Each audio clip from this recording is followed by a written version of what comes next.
Faly miarahaba antsika tapaka sy namana mpanaraka ny fandaharana misandratra indray. Faly miarahaba sy mirary soa antsika rehetra ankatoko izao herinandro masina izao, ankatoko izao Ramadan izao, dia faly miarahaba sy mirary soa antsika rehetra ny tenanay, ary maniry koa mba hitondra fiatsarana sy hitondra hery vaovao antsika ny ty herinandro ity. Ny herinandro masina toy izao moa zany dia fotoana fandinihana sy famakafanana ny lasa ary fiatrehana ny fiainam-baovao araky ny filazan'ny malagasy hoe taom-baovao. Io zany nieritreretina toy ny taom-baovao ka dia vita zao fety zao dia hiainga vaovao indray ny zanak'olombelona, hiainga vaovao indray tsika, hiainga vaovao inona indray ny zavatra hitranga, ka dia mirary ny soa sy ny tsara antsika rehetra amin'izao ankatok'ny fifehezantena sy ankatok'ny herinandro masina mba hanana ny soa sy ny kanto ahazo hery vaovao ny antsika rehefa tapitra izao vanim-potoana izao. Toy ny mahazatra ny fandarina izay ataontsika dia resadresahana mikasika an'ireo kasinga efatra: ny afo, ny rano, ny rivotra, ny tany ary ny toetra entin'izy ireo, ny fiantraikan'io eo amin'ny fiainantsika andavanandro. Dia zay zany no voezina sy fakafakaintsika ho alalintsika mandritra ny fandaharana izay ataontsika amin'izao vanim-potoana izao. Arak'izay voalaza zay dia ny androandroany zany dia natokana ho an'ny taona anankiray, mandalo vanim-potoana fandinihantsika zao, mandalo vanim-potoana fiverenana, mandalo vanim-potoana fifehezantena, mandalo vanim-potoana hiatrehana ny Paka. Dia zay zavatra izay manambara zany fa hoe ny ho antsika kristianina, ho antsika izay mpandalo laharam-panahy dia vanim-potoana anankiray zany hoe hafahana miverina any amin'ny lasa mba hibanjinana no avy. Zay ngamba ny azoko amintinana azy, hiverenana any amin'ny lasa hibanjinana no avy. Ka androantsika zany dia miresaka bebe kokoa mikasika ny taona anankiray, vanim-potoana ny taona anankiray, hoe aiza ho aiza ny taona anankiray ho antsika, inona daholo ny zavatra tokony ho fantarina ao anatin'ity, zavatra efa nomena antsika teto io, zavatra efa nazavaina antsika teto io, fa averina zany ilay izy androany mba hanamafisana azy mafimafy kokoa, mafiorina kokoa, mipetraka eo amintsika kokoa, satria matoa mena ilay zany dia inonainga fa mahasoa ny tenanao, mahasoa ny tontolo manodidina anao, ka dia zay zany no antony amerenanay azy androany. Zay zavatra zay ihany koa no hoezahana ho karazany hoe fomba na fomba fienti-miaina na fomba entina nametrahana ny fiainana mba hisian'ny zavatra tsaratsara kokoa amin'izay vanim-potoana izay andalovantsika. Ny taona anankiray zany dia tsy maintsy ahitantsika an'ireo kasinga efatra ireo: ny afo, ny tany, ny rivotra ary ny rano.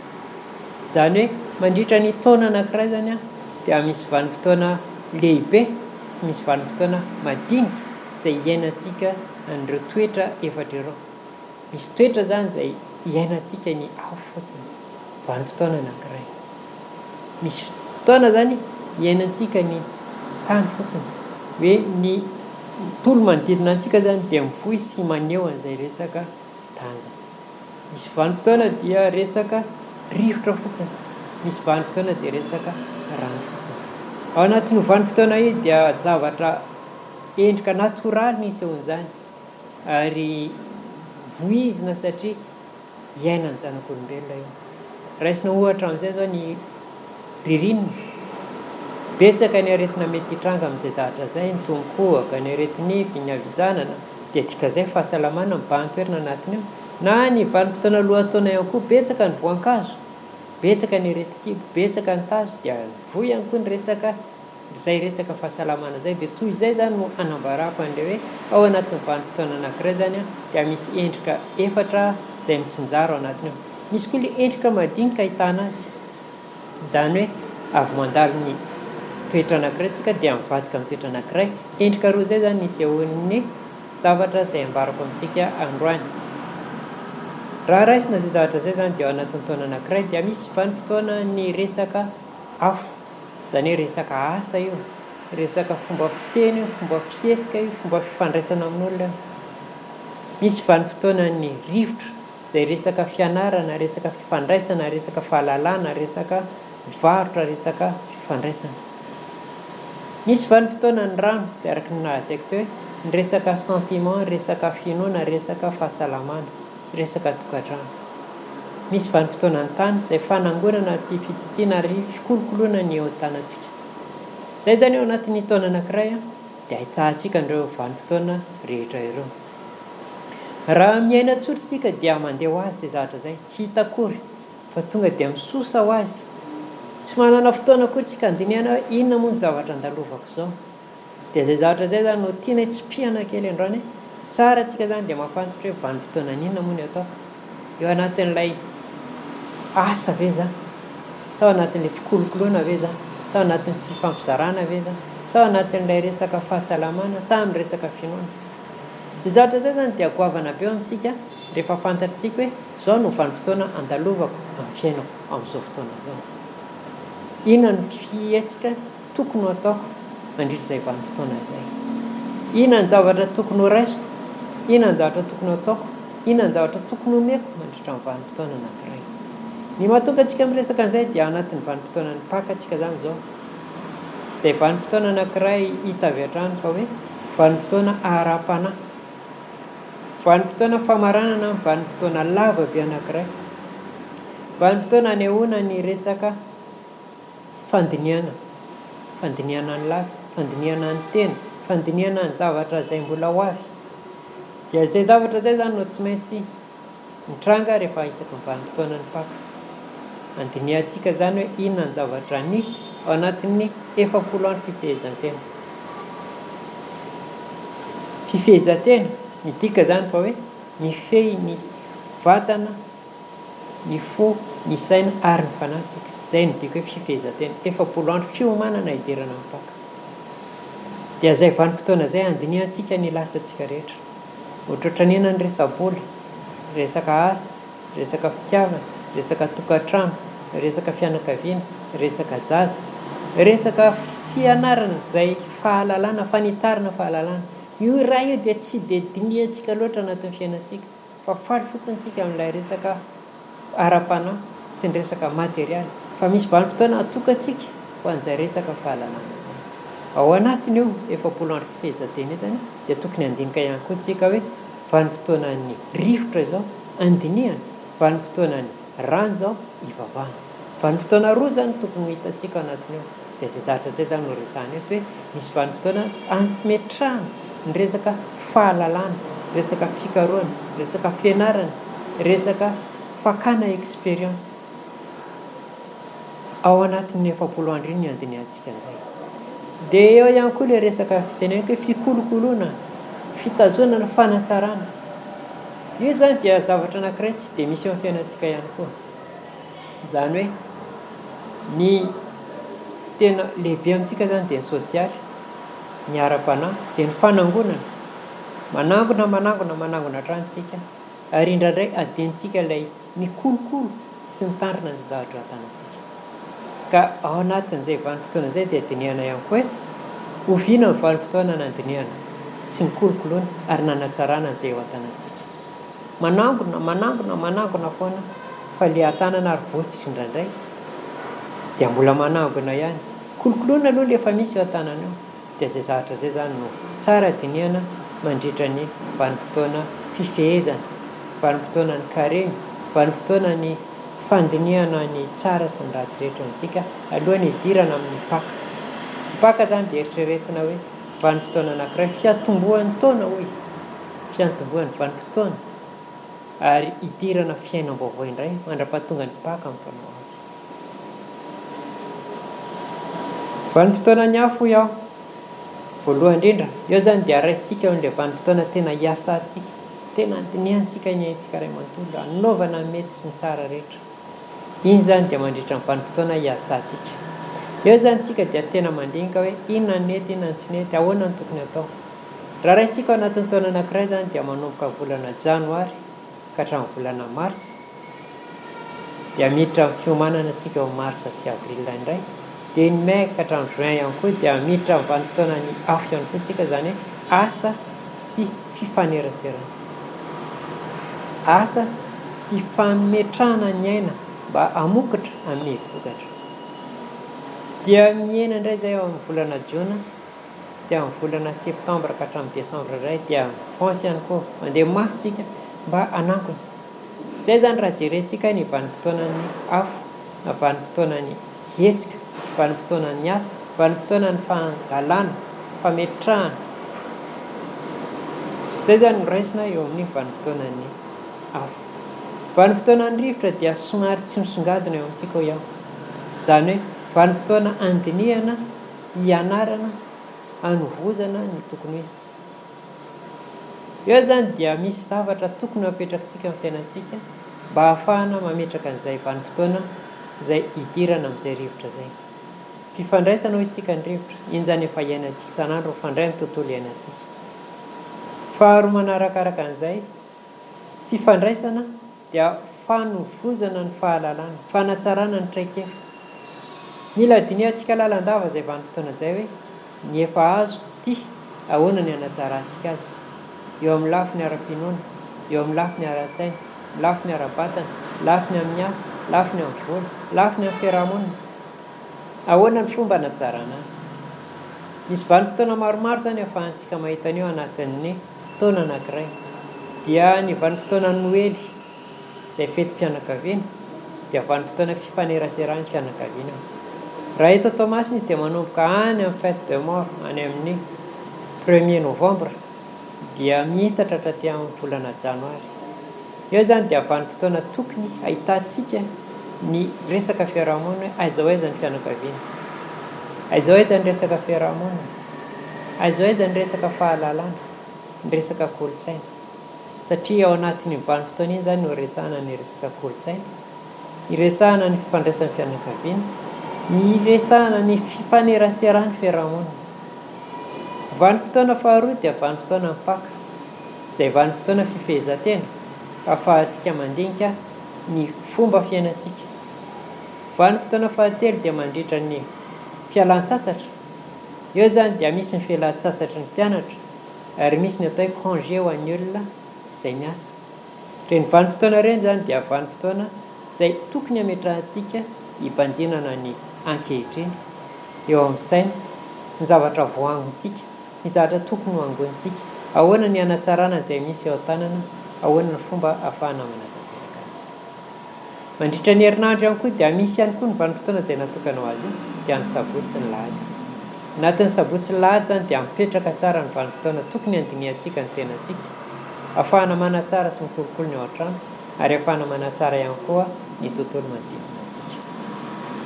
Zay rehetra zay zany dia mipetraka lalandava hoe vanim-potoanan'ny saina, vanim-potoanan'ny rivotra, vanim-potoana fanatsarana, fikolokoloana, fijerena ny ho avy, fanitarana ny traikefa izay misy eo amintsika, hatsaraina hatrany.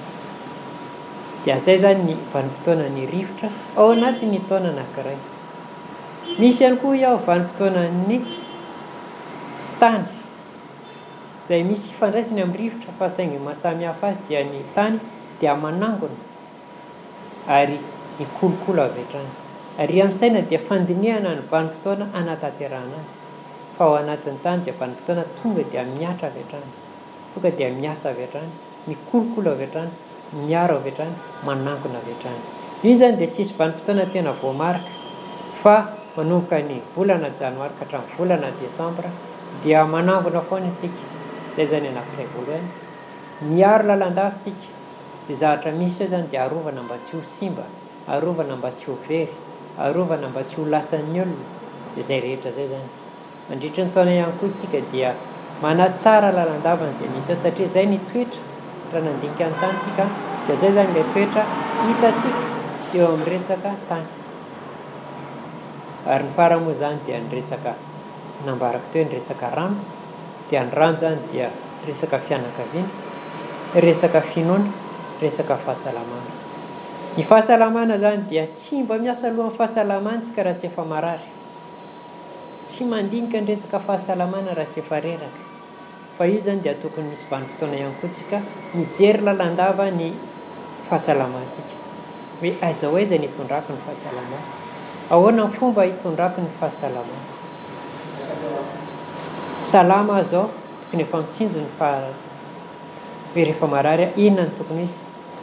Eo amin'ny resaka fiainana andavanandro, eo amin'ny resaka fomba fisainana, eo amin'ny resaka vola sy ny arena, dia tokony hitantsika eo zany hoe reto daholo ny zavatra fipetra tokony hapetraka mba hitsinjovana an'izay fahasalamana izay. Ny fipetraky ny tranontsika, fipetraky ny tokotany, fipetraky ny faneraserahantsika, ny resaka torimaso dia tokony handinihantsika izay fahasalamana izay. Ny akamaroantsika ia dia efa tena marary, efa tena repotra, efa tena tavela izay vao miditra amin'izay le resaka hoe hijery ny fahasalamana. Ka tokony dinihantsika lalandava zany io ny vanim-potoana, ny arerahana sy ny aretina alohan'ny fotoana, fa tsy efa reraka vao mandinika ny velan-tsasatra, efa marary vao midinika ny fitsaboana. Marina hoe tsisy fotoana sahirana, mihamafy ny fiainana, marina izay zavatra izay, tena mihamafy ny fiainana, tena sahirana. Kanefa raha ohatra ka anatin'ny fahasarotan'ny fiainana sy fahasahiranana antsika no marary, dia avo roeny le fahasahiranana, avo roeny le aretina, avo roeny le tsy fisiana. Ka tsara zany misy vanim-potoana antsika mandinika izay. Ny resaka fianakaviana ao anatin'ny toetrandroany any izay zavatra izay, io zany dia miaina andavanandro sika, fanerasera andavanandro.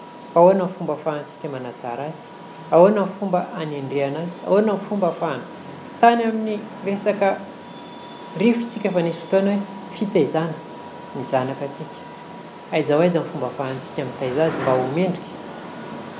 Marina fa voalaza hoe mitera-batana fa tsy miteraka fanahy, kanefa misy saina ampovoany ao zany izay azontsika amolavolana mba ampihenana an'izay ilay olana mety hisy aoriana zay. Ka zay resaka zay zany tafiditra amin'ny resaka fianakaviana, hoe ahoana ny amolavolako ny fianakaviana, ahoana ny fandeferana amin'ny resaka tokantrano, inona ny fanapahakevitra raisina raha tafahoatra ny zavatra mitrango anatin'ny fianakaviana. Dinihana sy fakafakaina izay mba ahafahana manaratsy.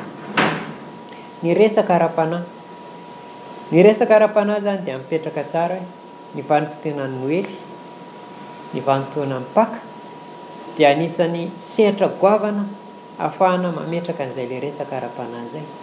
Fandinihana ny resaka ara-panahy isaky ny lahady, tsy izay ihany anefa fa isaky ny andavanandrontsika zany dia tokony hipetraka lalandava ny resaka ara-panahy, ny resaka moral, ny resaka fahendrena, ny resaka kolotsaina dia tafiditra ny resaka fanahy daholo izay zavatra izay. Fomba fifaneraserantsika amin'olona mba hanatsara an'izay fifandraisana ara-panahy izay. Ahoana ny fomba ahafahantsika mametraka. Averiko hatrany hoe ao anatin'ny vanim-potoana fidirana mipakitsika izao, vanim-potoana anankiray ara-panahy, ara-moraly, ara-kolotsaina. Fa nandeha teo ny fiarabana tratry ny taona malagasy, nandeha ihany koa zao ny ramadany, ary ao anatin'ny karentsika zao, anatin'ny herinandro masina, dia zay no nisafidiana izao loha hevitra izao mba ahafahantsika mametraka zany hoe inona daholo ny dingana tokony ho hisy ao anatin'ny fiainantsika, tokony hapetrakantsika amin'ny fiainantsika, tokony harindrantsika amin'ny fiainantsika mba hafeno an'ilay fiainantsika, hoe tokony ho hisy an'ireto daholo zany ao anatin'ny fiainantsika, ao anatin'ny herinandro anankiray, ao anatin'ny volana anankiray, ao anatin'ny taona anankiray. Tokony ahitana an'izay endrika efatra izay, ny endriky ny asa sy ny hetsika, ny endriky ny saina sy ny fahalalana sy ny fahendrena, ny endriky ny fiarahamonina, ny endriky ny arena, fikolokoloana, ny endriky ny fahasalamana, ny endriky ny vavaka sy ny finoana sy ny moraly. Rehefa mifarana ny volana matetika dia tonga le karama, ary amin'izay vanim-potoana izay dia voatanisa eto hoe tia mandeha posy, tia mandeha amin'ny loaka, tia mandeha amin'ny hofa-trano, tia mandeha. Dia iny zany vanim-potoana anankiray ahafahantsika mandinika ao anatin'ny volana anankiray hoe inona ny nisy nandritra ny volana ary inona ny tokony misy amin'ny volana ho avy. Vanim-potoana anankiray ahafahana mijery aiza ny lafin'ny asa, lafin'ny hetsika, lafin'ny fiarahamonina, lafin'ny saina, lafin'ny fikolokoloana, lafin'ny fianakaviana. Eo amin'iny vanim-potoana ndraisantsika ny karama iny, na eo amin'ny vanim-potoana izay andoavantsika ny hofa-trano sy ny jirama sy ny sisa, eo zany vanim-potoana anankiray tokony handinihantsika. Averina ho iaho hoe natao izy ity mba ahafahantsika mametraka amin'ny lohan'ny ny fiainantsika, handinihana ny ankehitriny, handinihana ny lasa, handinihana ny ampitso. Zay zany no antony ametrahana azy. Misy zavatra indraindray banga amin'ny zavatra fandinihantsika dia zahanao fenoana amin'izao. efatra le kasinga, afo, rivotra, rano ary tany. Dia tokony zavatra efatra ihany koa zany dinihantsika fa tsy niresaka vola sy asa ary fiarahamonina fotsiny fa dinihana ihany koa ny ara-panahy. Nametraka teo rehefa lahady tokony misy izay zavatra zay, rehefa faran'ny volana tokony misy izay zavatra zay, rehefa vacances na rehefa congé tokony misy izay zavatra zay, rehefa noely sy rehefa paka. Ny vanim-potoana tsirairay zany dia nomena antsika misy endriny tsara io ary misy endriny ratsy io. Dia anjara antsika zany mijery lalandava izay zavatra atolotra antsika, zavatra mitranga amintsika, zavatra misy amintsika, andinihana lalandava, aiza ny endrika tsara misy amin'ity, aiza ny endrika ratsy mety misy amin'ity. Nenena zany zavatra mandalo amintsika eo dia ahitana lalandava amin'izay endrika roa zay. Na noely io, na taom-baovao io, na paka io, na 26 juin io, na ny taom-baovao malagasy, na ny fête de mort dia misy endriny anankiroa foana. Ary ny zavatra tanjona antsika zany dia mijery an'ilay tsara ary mampiasa an'ilay tsara. Tonga ny taom-baovao, inona ny zavatra tsara ao anatiny, inona ny zavatra mila tandremana. Tonga ny paka, inona ny zavatra tsara, inona ny zavatra tokony tandremana. Raha ny paka resika zao dia tandremo tsara ny resa-bola. Misy lundi de paka, misy paka, dépense anankiroa zany. Aza miditra amin'ny pataloha terika ny vola tsy ampy ka hitrosa, hiditra amin'ny paka, loza, tandremo. Izay eo an-tanana ihany ny ampiasao fa aza mitrosa ho an'ny paka. Hoe anao paka mahafinaritra, vita paka dia vaobe natrosa, tsia. Ka zay ilay antony anambarana fandinihana dia fakana vahaolana. Tsisy fiainana tonga lafatra, tsia, fa misy fiainana azo hatsaraina. Ny olona rehetra samy mipetraka amin'ny toerana nametrahana azy. Misy natao hanan-karena, misy ny atao antonontonona, misy natao hahantra. Kanefa tsy hoe rehefa zay ilay misy aminao dia hiaritra amin'izay ianao, fa miezaka ianao hiala amin'izay sehatra misy anao zay. Eo amin'ny saina, eo amin'ny vatana, eo amin'ny fanahy. Raha nitonontonona ianao dia miezaka mba hanana ny misimisy kokoa. Raha manam-be ianao dia hiezaka mba hitazona an'iny. Matoa efa manana ianao dia dingana hafa zany tokony hidiranao, dingana ara-panahy sy dingana ara-moraly. Manana ianao. Fa tsy hoe manana materialy ianao dia materialy hatrany. Fa eo ianao zany mitady ny dingana anankiray tonga feno ity ny harena dia ahoana indray ny lafiny ara-panahy, ahoana ny lafiny ara-moraly, ahoana ny lafiny ara-tsosialy. Misy dingana hatrany zany eo amin'ny vanim-potoana rehetra izay andalovantsika. Zay angamba no tiako apita androany, zany hoe lohahevitra izay mifanaraka amin'ilay vanim-potoana andalovantsika no niraisiko teo hoe ao anatin'ny fifehezantsika, ao anatin'ny karentsika, ao anatin'ny herinandro masintsika, hiditra amin'ny pakatsika dia mifidy an'iny lohahevitra iny mba ahafahana mampifandray ilay vanim-potoana izay andalovantsika amin'ny lohahevitra izay atolotra antsika. Zay angamba ny androany fa mametraka fisaorana anareo izay nihainao teo. Manantena hoe mety misy fanatsarana bebe kokoa angamba amin'izay mbola tsy feno taminao. Misy efa nananao zay, misy efa piarinao amin'ny fiainanao, fa mety misy anankiray tamin'ny voalazako teo angamba no tsy tao anatin'ny fiainanao, tsy tao anaty eritreritranao dia azonao raisina ilay izy zany. Eto moa dia manentana lalandava hoe afaka manatona anay lalandava nareo amin'ny alalan'ity ainao manjery ity. Misy fandaharana isaky ny zoma sy isaky ny sabotsy, misy fandaharana radio isaky ny talata amin'ny 10 sasany ka hatramin'ny 12 sasany sy zoma amin'ny 10 sasany ka hatramin'ny 12 sasany. Misy fandaharana télé isaky ny zoma hariva amin'ny 5 sasany ka hatramin'ny fiafarany sy ny sabotsy atoandro amin'ny 12 sasany na amin'ny 1 latsaka mandra-pahatonga ny. Ireo vanim-potoana efatra ireo zany natokantsika hifaneraserana, izay hifampizarana ny tsara sy ny kanto.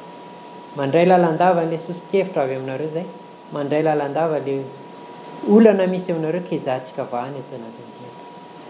Raha ny toerana misy anay zany tadiavinareo dia amin'ny Koloaina, izay Koloaina moa dia amin'ny 72B de Rakoto Saint-Jean Bazary kely.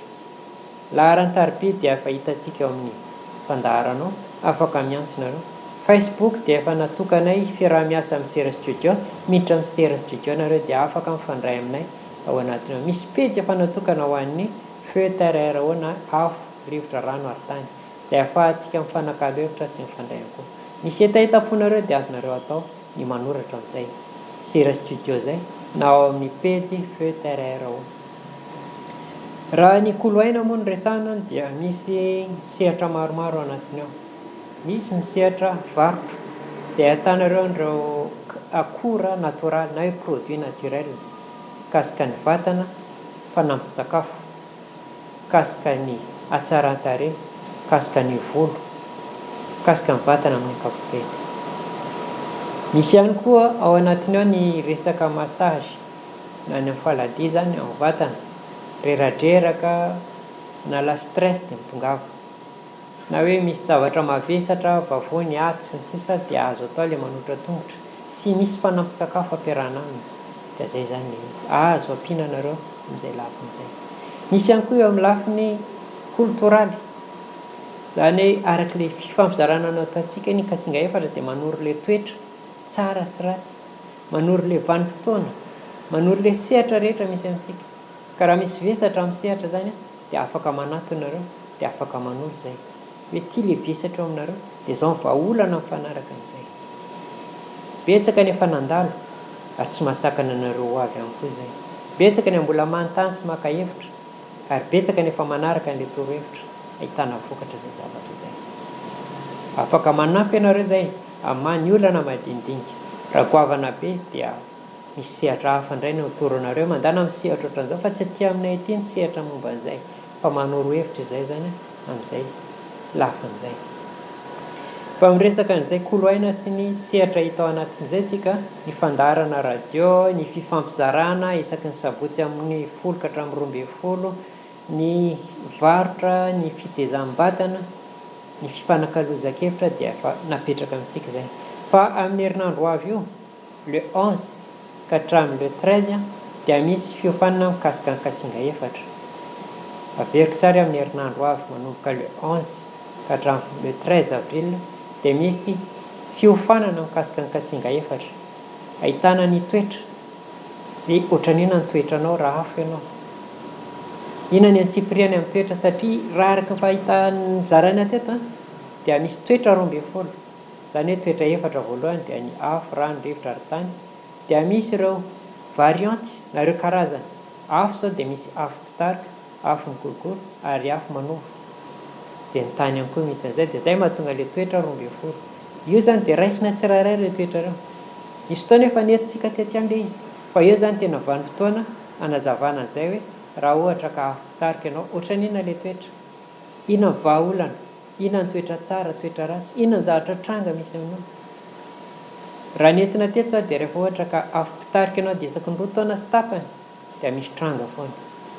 Raha ohatra ka hoe afo manova ianao dia isaky ny 9 taona. Reny rehetra reny zany dia fandiniana sy famakafakana an'ireo kasinga efatra ireo sy ireo varianty misy eo aminy.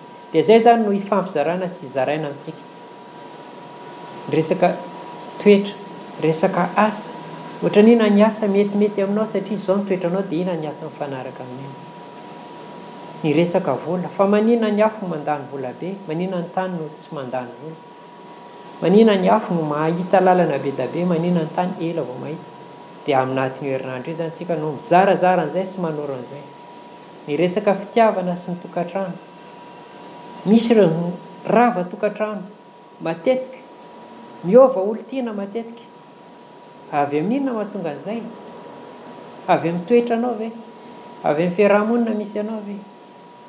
Fa io zany tsika no manazava azy rehefa zao le toetra, zao le kasinga dia zao ny zavatra tokony ho tandrenina. Fa nentsika teto angamba le mikasika ny olona kasinga hafa, masika, mivantambantana sy ny sisa dia mitovy amin'izay zany le tsika amin'ny vanim-potoana io. Ny resaka ara-panahy, ohatran'ina raha olona manonofo lava na olona tsy manonofo mihitsy, ny olona mahazo tsindrimandry sy ny olona tsisy tsindrimandry. Dia anatin'ny information zany anazavantsika ny reny rehetra reny hoe tia maivamaivana kokoa ara-panahy, tia somary mavesabesatra, tia ny lafin'ny materialy. Ka izay zany no ezahana ho aparitaka sy ho zaraina amintsika amin'ny kasinga efatra sy ireo toetra 12 sy ireo fiainantsika andavanandro, ny vola, asa, fitiavana, tokantrano, zanaka, ny ara-panahy, ny ara-tsaina, ny fiarahamonina, ny finoana, reny rehetra reny zany dia ezahantsika zaraina mandritra ny le 11 ka hatramin'ny 13 tongava fa inoko tsy ho anenenanao ary tombony ho anao ny fanaovana an'izay fiofanana amin'io andro io. Ny toerana dia any amin'ny 72 Bédéracoute Saint-Jean trany. Latsinainy maraina amin'ny valo zany dia isy ny fiaonana. Azonareo atao mandefa ny numéro izay misoratra ambany ao manontany ny antsipirian'izay formation izay omena izay. Zay angamba ny ampitsopitsony mikasika n'iny formation iny, mikasika ny koloaina amin'ny ankapobeny. Mety efa ampy angamba zay ny fanazavana.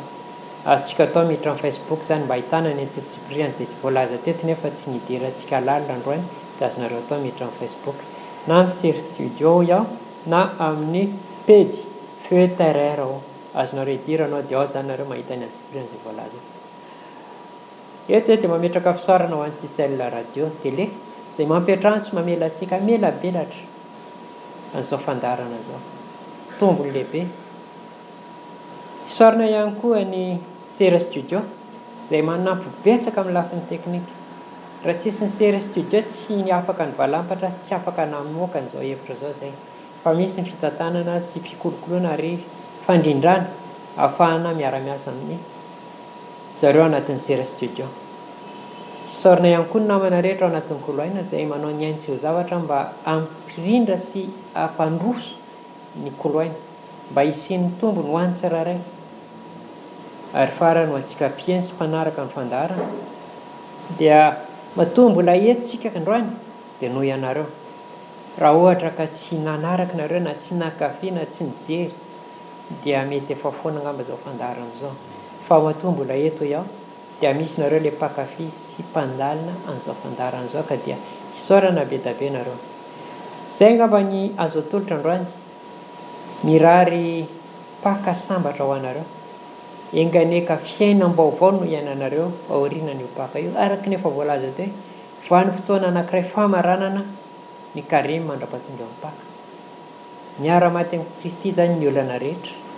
Miara-maty amin'ny Kristy zany ny loza rehetra. Miara-maty amin'ny Kristy zany ny fiasan-doha rehetra ary fiainam-baovao indray zany ny iangatsika manomboka ny latsinain'ny paka. Tandremo sao dia mitrosa na hoe lany vola aman-karena avy amin'ny paka sy nylay dia de paka fa tsy mitondra any amin'ny fivoarana zany fa mampiditra anao kizoka lalindalina kokoa amin'ilay fiainanao ka tatany tsara manova fety ataovy an'ilay zaka sy le atony aminao le izy. Zay angamba no azoko ambara fa dia samota inona ianaritsika. Misaotra betsaka mandra-piona tompoko.